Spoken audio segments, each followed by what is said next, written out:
सोनम वांगचुक कुठे आहेत? लडाखच्या मागणीवर भाजपचे उत्तर हिंसाचार. सुजाता आंबेडकरांचा संतप्त सवाल. लडाखमधील सामाजिक कार्यकर्ते आणि शिक्षणतज्ज्ञ सोनम वांगचुक यांना 4 दिवसापूर्वी अटक करण्यात आल्यानंतर ते नेमके कुठे आहेत याबद्दल अजूनही अस्पष्टता आहे.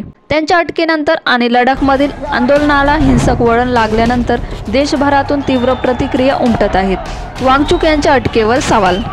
सोनम वांगचुक यांना 4 दिवसापूर्वी अटक करण्यात आली होती.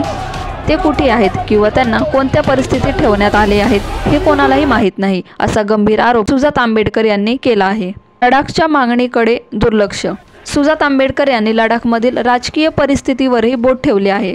या निर्णयानंतर लडाखमधील स्थानिकांनी भारतीय संविधानाच्या 6व्या अनुसूचीमध्ये समावेशासह राज्यत्व आणि संविधानिक संरक्षणाची मागणी लावून धरली आहे. याच मागणीसाठी सोनम वांगचुक उपोषणावर होते.